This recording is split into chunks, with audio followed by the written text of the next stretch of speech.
It's Kentucky Derby season. Is the eventual winner on our top 25 at this point, or are we going to be waiting?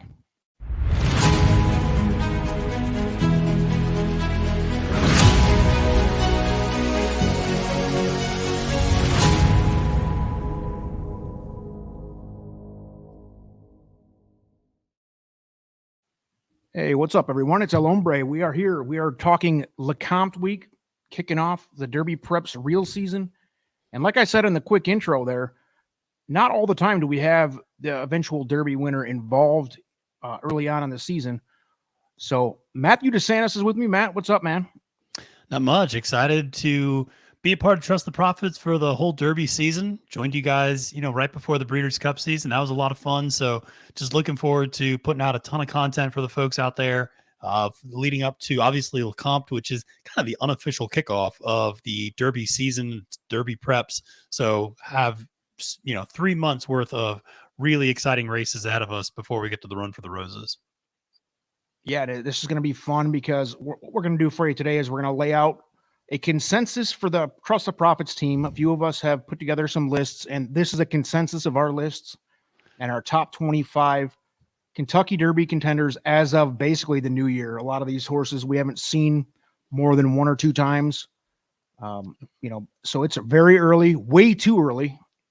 But why not start the fun way too early? Because if you're a horse racing fan, it's one of the biggest times of year. And like Matt said, it's just going to start ramping up quick here. So let's go ahead and kick it off with number 25.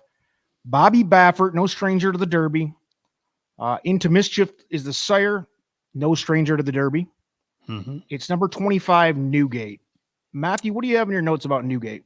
Yeah, it's interesting that we start with a Baffert Into Mischief because Baffert is going to have 7 horses on our initial top 25 list, and Into Mischief is actually the top sire in our top 25 list with 3 of his progeny. Really like Newgate. This is a horse that is the lowest ranked, obviously, of all these Bafferts. Has finished second the last 2 times out to other horses in the Baffert barn, so might just be a step below. We're going to have to see, but he runs honestly, and he shipped to Kentucky before. He ran in that Futurity at Keeneland, so he's not just this kind of California creature. He's run in the Midwest as well, so definitely a horse to keep an eye on. Runs really honest out there. Yeah, last out he's second in the Sham. Next up, the 24 ranked horse, we have the first of Gunrunner and Steve Asmussen. Again, no strangers to either one of those to the Derby Trail. Red Route 1, which is, again, our number 24. Matthew, what do you see on Red Route 1? Yeah, it's an interesting horse that finished third at a really big price at the Futurity at Keeneland back in October, and then really ran pretty disappointing 5th place in the Street Scent Stakes, but finished a really strong 4th at the Kentucky Jockey Club. It's important to point out last year, if you remember, that Kentucky Jockey Club was a key race on the Derby prep trail. You had White Barrio, you had Tiz the Bomb, you had a lot of Derby horses coming out of that race. So Red Route 1, certainly to keep an eye on. And you mentioned the connections of Asmussen and Gunrunner. You can't go wrong there. All right, next up on our list at number 23, we have Signator. I'm going to guess how you say it. It's a Tappet sired horse, Shug McGahee. Yeah. What do we have on 23 Signator? I think this was one that I know a couple of us had on our list higher than a couple of us didn't even have him on the list. So where are you at on Signator? Yeah, Signator. I mean, listen, I love Shug McGahee as a trainer, and Shug slowly gets his horses into shape a lot of times, and Signator is no different here. This is a horse that broke its maiden very impressively at the Belmont at Aqueduct meet, but has not run since then. Is down at Gulfstream Park, is on the workout tab down there at Palm Meadows. So expect to see Signator running in some of these Derby preps down at the Gulfstream circuit, and that's where you can kind of keep an eye on it. But certainly a promising young colt there from Tappet.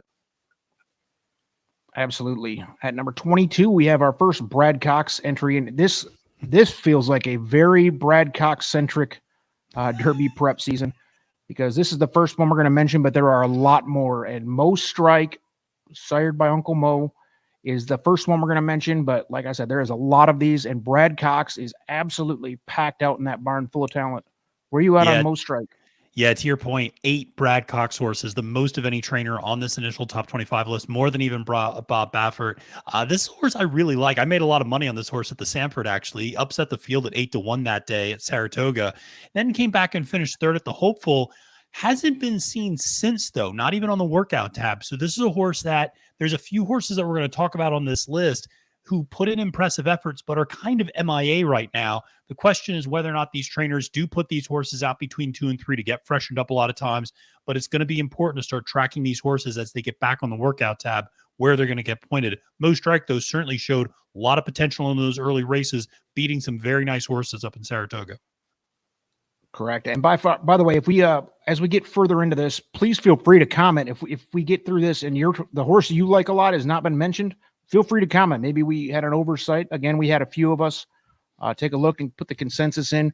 That way it's not just one person's opinion. So we tried our best to throw these together, fully realizing that half of these horses, probably 2/3 of these horses, will not be in the gate on a Derby day, which is to be expected. You have so many factors that go into the Derby trail.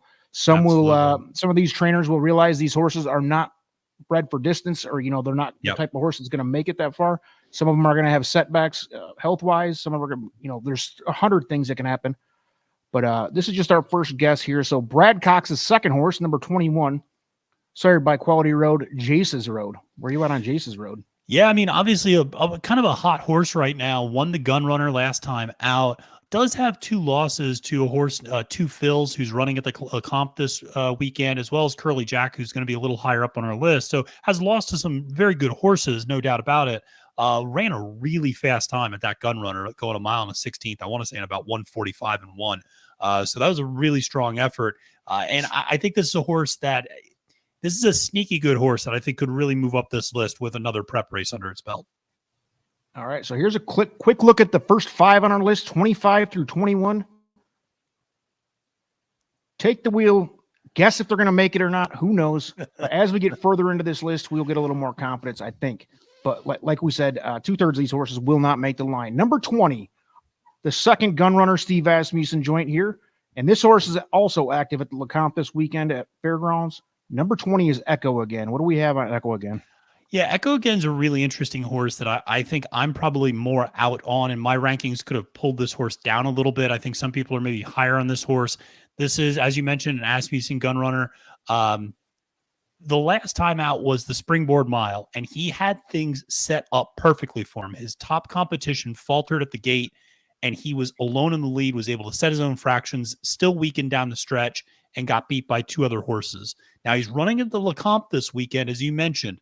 If he puts in a strong effort, he absolutely is right back in the top 10 discussion, I think. But I think for right now, it's kind of a prove me moment for Echo Again.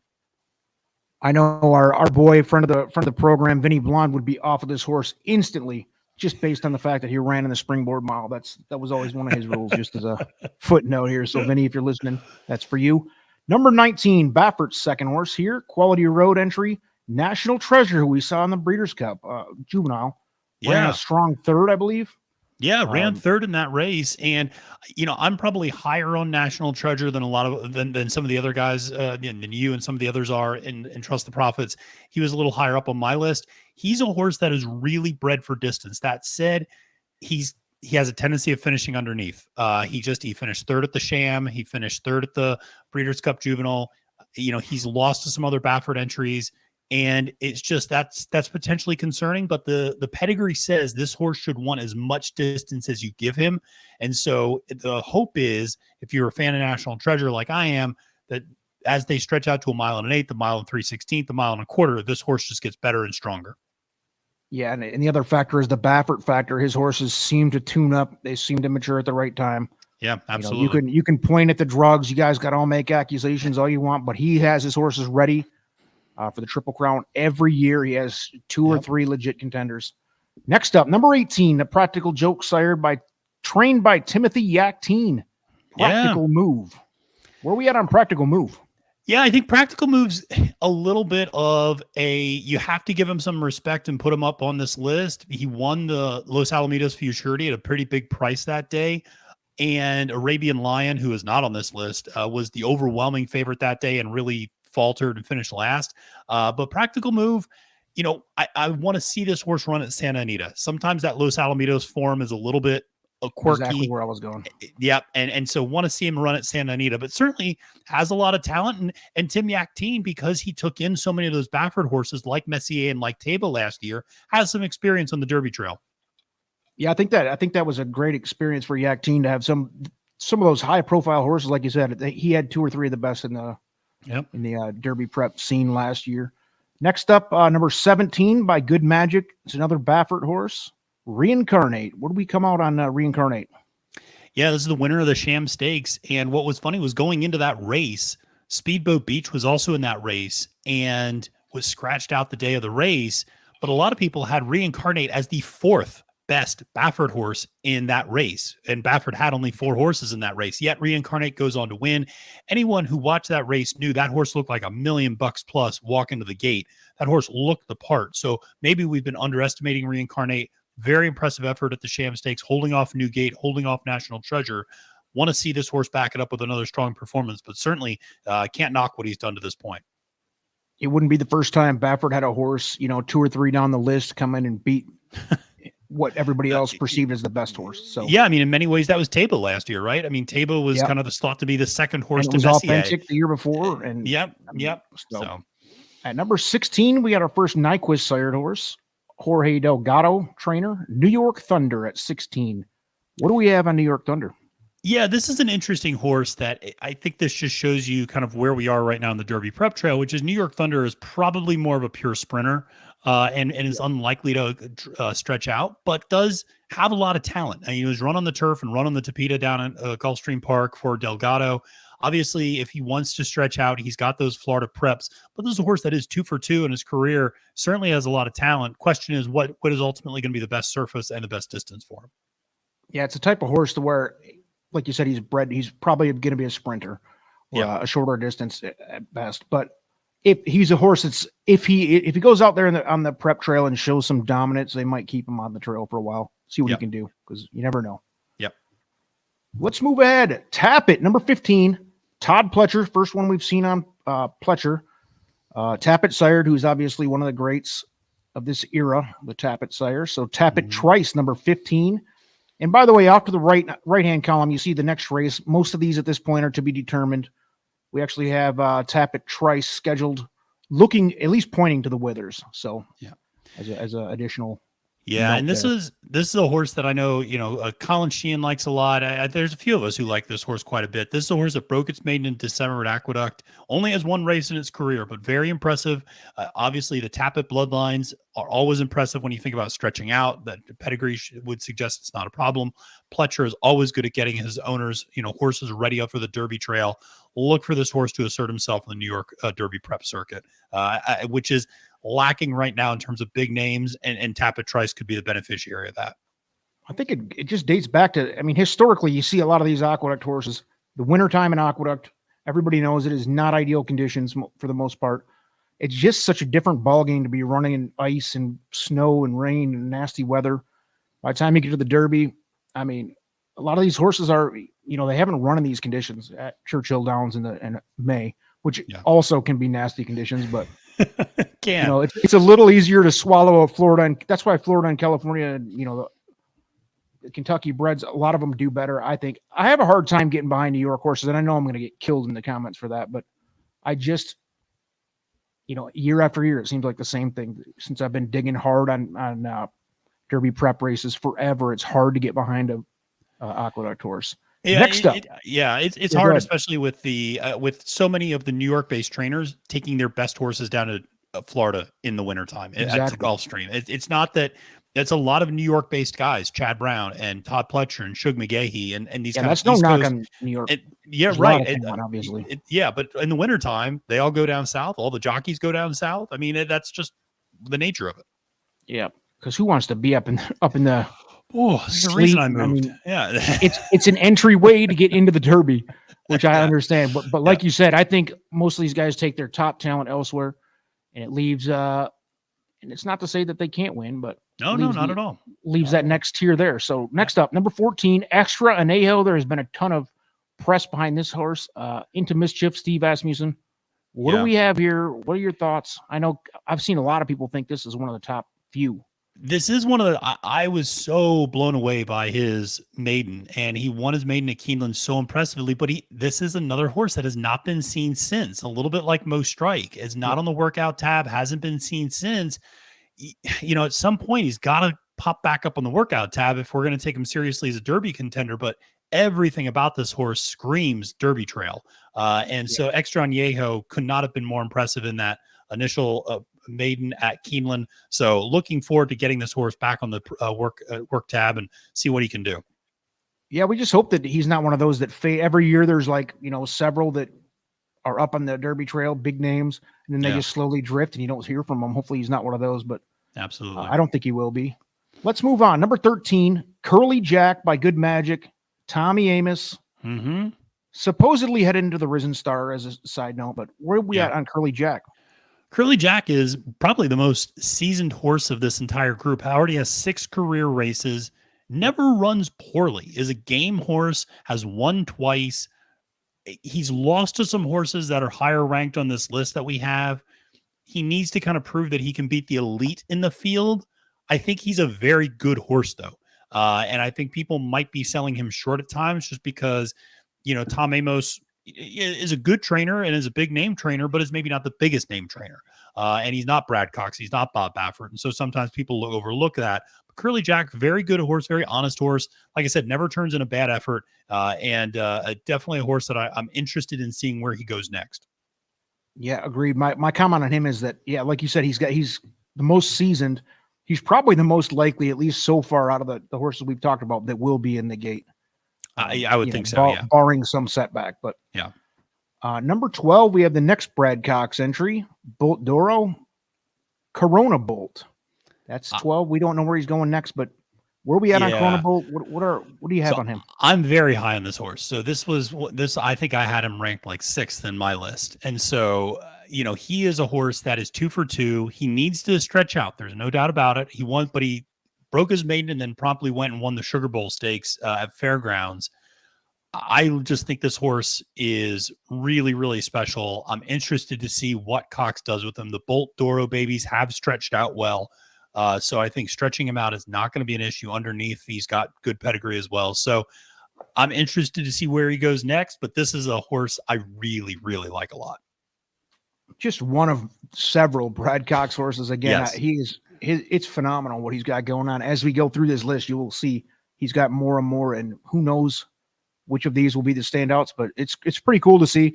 There's pluses and minuses to only seeing, 90% of these horses are by 3 trainers, which kind of sucks, but I don't think it's going to end up that way. There's always going to there'll be 5 or 6 horses that sneak into this prep season that we don't even really have on the radar yet, I'm sure. Absolutely.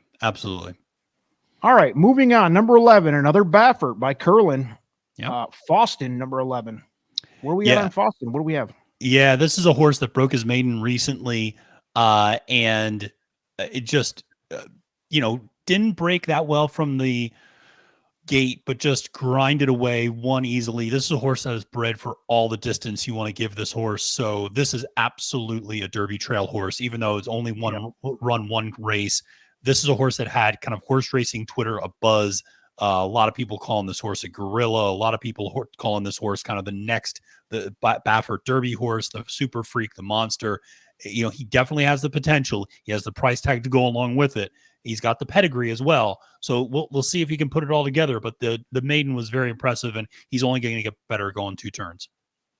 Yep, I agree. This is definitely the strongest from my perspective that we've touched on so far. Could be Baffert's monster, like you said. Absolutely in agreement. Let's move into the top 10 here. Now we're getting into some names that we've seen a little more of, or at least on a big stage we've seen a little more of. Mm-hmm. At number 10, Chad Brown's first entry here on the top 25. Maybe his only entry on the top 25. Only. Blazing Sevens by Good Magic. And this horse is, what's the history on him? Tell you, Matt. What do we got? Yeah, this is another kind of a little bit like Mo Strike, a little bit like Extra Añejo. This is a horse that ran 4th at the Breeders' Cup Juvenile, won the Champagne, if you remember, won it on an off-track condition, but hasn't worked since that Breeders' Cup effort.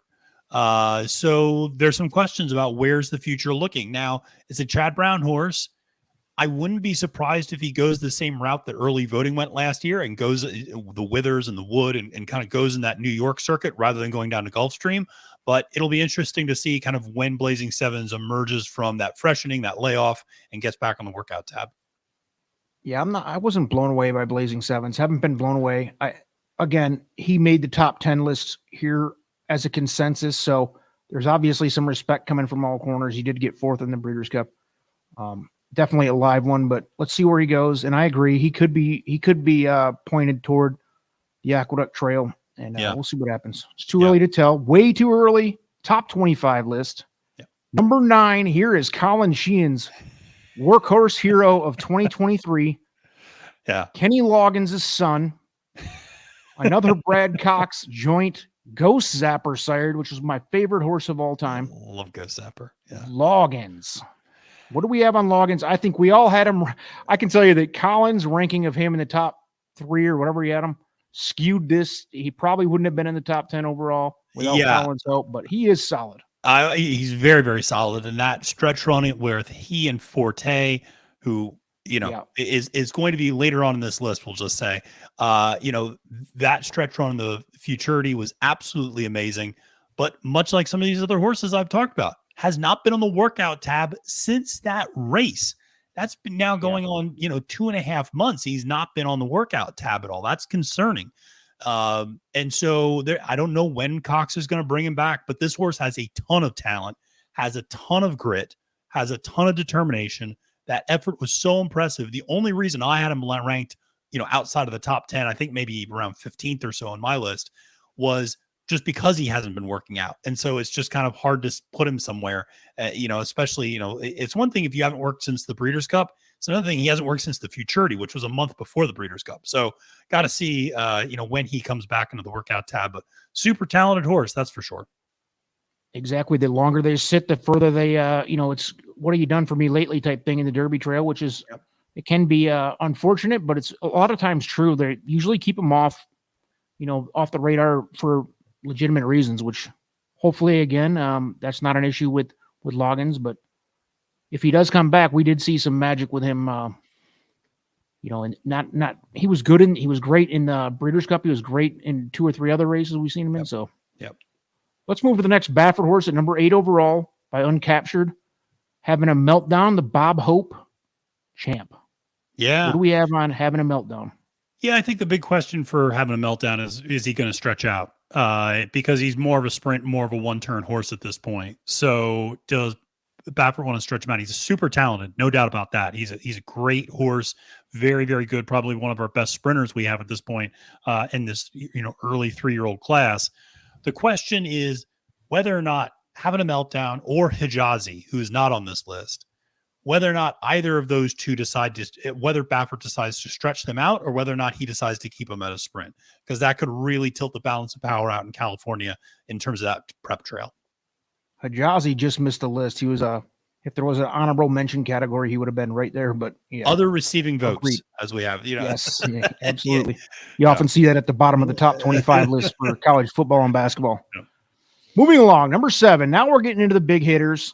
Yep. Another Baffert by Uncle Mo, Arabian Night, pointing to the Robert B. Lewis, according to some news. I don't know. We got 100 different sources. We tried to get the best we can for you. So that's the best I have on him. Trying to keep these the next race category here updated so we can kind of track where everybody's going. So Arabian Night, what do you have on him, Matt? Yeah, it's important not to confuse this horse with Arabian Lion, who is the horse that finished last at the Los Alamitos Futurity as the favorite. So Arabian Night, though, is a horse that broke his maiden at the Breeders' Cup undercard. And that sometimes is kind of a launching off point, a little bit of a sneak peek for horses that maybe matured a little bit later than some of the horses that are running in the juveniles, but still have a ton of talent. So broke his maiden so impressively that day at Keeneland. So it's a horse that, it's funny, it's a Baffert horse, but it's only ever run in Kentucky. Hasn't even run in California yet. He is back working regularly on the tab. So expect for him to be a big part of what we see out in California as we head into that Derby prep trail. Yes, sir. Number 6 is running this weekend at the LeCompte as well. Brad Cox, Bolt Doro. Is he going to be the favorite this weekend? I mean, I don't necessarily think I think he probably will be the post-time favorite, but I don't necessarily think he's got this thing in the bag. Instant Coffee, where are we at? Yeah, Instant Coffee, a very good horse, ran, bounced back from a 4th in the Futurity at Keeneland, and then came back to win the Kentucky Jockey Club last time out. So that's why I think he's probably going to have that respect of being a winner last time out, especially considering Echo again finished that 3rd at the Springboard Mile. And so I think he probably will be the morning line and the post-time favorite. It's interesting. We'll see how he ends up running this weekend, because that's going to have a big impact on where he goes on this list moving forward. Obviously, he does have a running style that may not always suit the Derby very well, and that he likes to come from pretty far off the pace. And so we'd have to see another situation like we saw this past year, where we saw really fast fractions in the Derby. Typically, you want to have horses that are kind of front runners or stalkers, not horses that are sitting, deep closers. And so his running style is maybe not as quite as conducive to the Derby trail as others, but very talented horse, no doubt about that. It is, however, conducive to the LeCompte Stakes. If you look at the history of LeCompte Stakes, it is a closer race.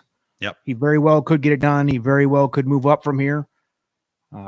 We'll see. We're going to try to update these lists probably once a week after each one of these big prep races. I mean, we'll probably make some slight adjustments, and they're going to be changing every week from here. So let's go. Here's our top 5, ladies and gentlemen. Number 5, another Brad Cox by Taproot, Victory Formation, who I think a lot of people have him at 1, 2, 3. Some people have him a little further down, but Smarty Jones champion. Where are we at on Victory Formation? Yeah, I really like this horse a lot. I think he was 3rd on my list. This is a horse that is undefeated. You mentioned the Smarty Jones win, and he has had his form flattered recently as Lugan Hill, who he beat 2 races back, came back to win the Jerome Stakes at Aqueduct. And so, which is a pretty, it's not quite a Derby prep race, but it's kind of moving in that direction. And so that's you do get points. I shouldn't say it's not a Derby prep race, but it's just not one of the kind of major ones maybe. And so, but Victory Formation has done everything right. And the horses that he's beat are coming back and beating other horses and winning, which is always a good sign when you can start pointing to that. And so I like Victory Formation quite a bit, and like that Taproot Brad Cox combination. Absolutely. I think he's definitely one to watch here in the next few. And I agree with the most talented in the field. Moving along, number 4, we have a Justify entry. Sired by Justify, another Brad Cox. Verifying. And I'm just going to spoiler alert. I think this is the horse.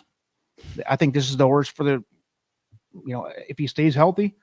I'm jumping on him outside of one that we're going to get to in a minute, but spoiler alert, I am all about Verifying. So where are we at on Verifying with you, Matt?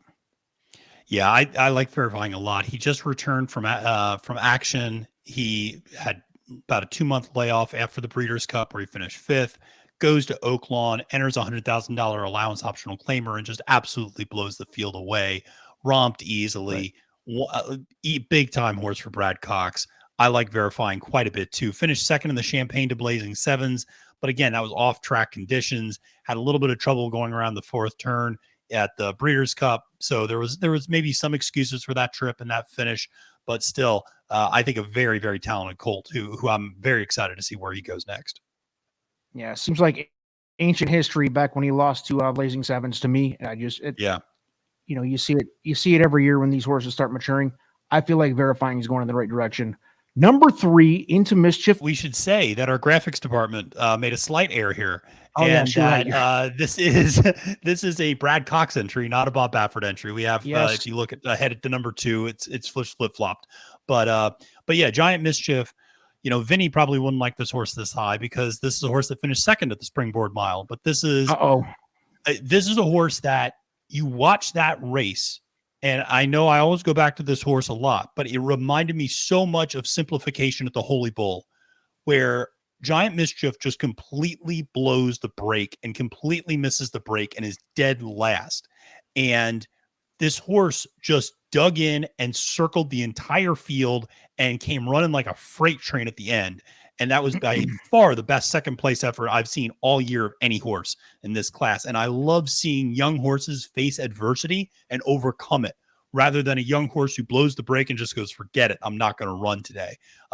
There's a lot to like there with Giant Mischief. I'm a big fan of this horse. I think Brad Cox has a real strong one here. Yeah, whenever you see a horse overcome a horrible trip or bad break and still overcome and win easily, that's a huge sign. I mean, obviously. And yes, we apologize for the graphics department on that deal. It is a Brad Cox horse. And the next up, number 2, Cave Rock, is actually the Baffert horse, right? So correct. Cave Rock was beaten in my favorite race of the year's Breeders' Cup Juvenile.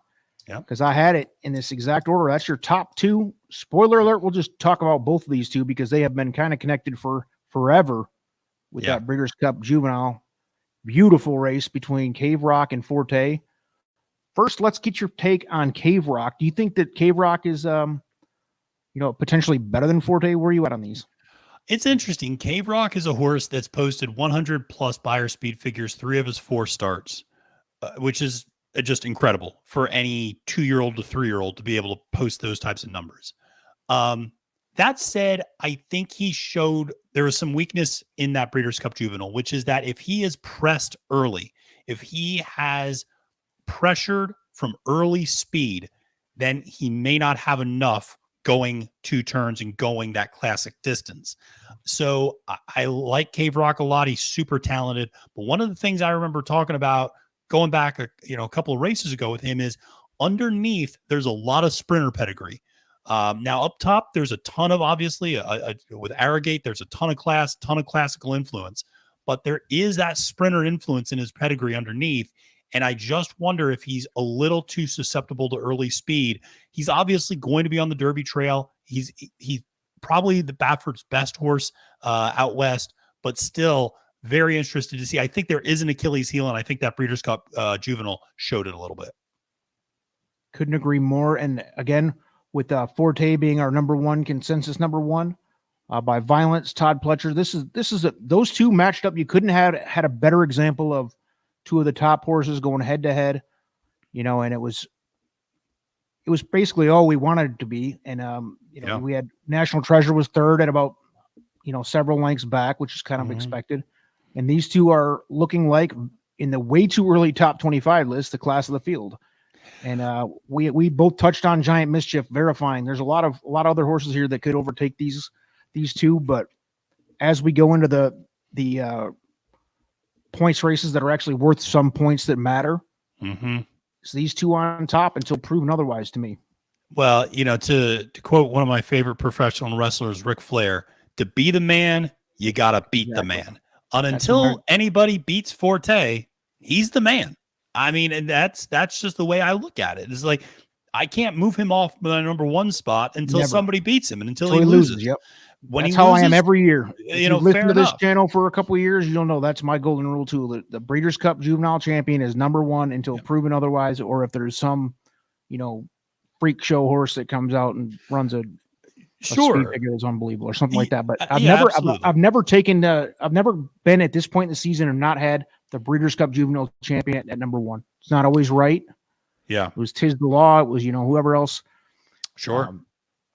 But I mean, it's just, it was Corniche last year, obviously, but then he goes on that super long layoff. There's always instances like that. But with Forte, Todd Pletcher, the Violence progeny, hard not to like Forte. And it just is so impressed by that horse. Like I said, has just done absolutely nothing wrong, has shown himself in the biggest spots. And just, like I said, to be the man, you got to beat the man, and nobody's beating him. So that's where he is. He's up number 1 until somebody proves otherwise.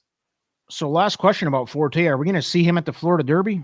Because I believe we're going, we'll be down there. Are we going to be patting we are Forte down?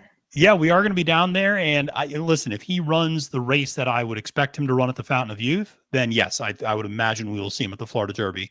We're getting a little ahead of ourselves with that comment, but I fully expect it. I mean, listen, setback or something, Yeah, Who knows? unless he runs really poorly. I mean, unless there is some sort of serious setback, even if he doesn't win, Pletcher's going to Right. put him back in that Florida Derby. Like that's just, I mean, if he runs second or third in that race, he's still going to come back. So I think so. And I'm excited about heading down there to Gulfstream. Never been to Gulfstream, so looking forward to doing that and being part of the Derby Trail this year. So that should be a lot of fun. But this was a fun little exercise to do this very first way too early top 25. Yeah, drop in the comments if you're actually going to be at the Florida Derby or Gulfstream Park this year. We'll maybe make a plan to meet up with some of our friends and people that we haven't met yet in person, but have talked to 100 times online. Anything else before we go? Any closing out to any surprises? Anybody we left off?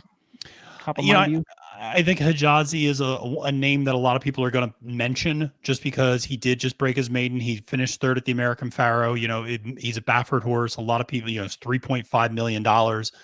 So, a lot of people are going to say, you should have Hijazi on the list. I still think Hijazi is better as a sprinter, but we'll see. Baffert seemed very, very excited by that maiden effort. And if this horse wants to stretch out, then obviously he could potentially be another freak there. But the bottom line is the Kentucky Derby, until proved otherwise, runs through Bob Baffert or Brad Cox's barn, period. No matter what Forte is doing up top for Todd Pletcher, it's hard to get around those two major barns of Baffert and Cox. You heard it first, baby. I like it. I'm excited for this year. Cannot wait to see the knee-jerk reactions after the LeCompte that whoever wins this race is going to be, he's the lock to win. He's a lock to win. Put your future's life savings on it. But it's all good, baby. We're excited. It's a new year, a new prep season, and this is the second best time of year to us because we're big Breeders' Cup people. But to a lot of the country and to a lot of the, especially in the United States, the biggest time of year is Triple Crown preps, Mm-hmm. and to us, it's definitely important, and we will be chasing this down week after week with tons of deep dives on every race and these top 25 lists, and let's wish everybody good luck in the first leg of the Tour de Force this weekend and LeCompte. I'm excited. Thanks everybody for tuning in. Matt, thank you. Absolutely. Pleasure. Look forward to doing more of these. Take care.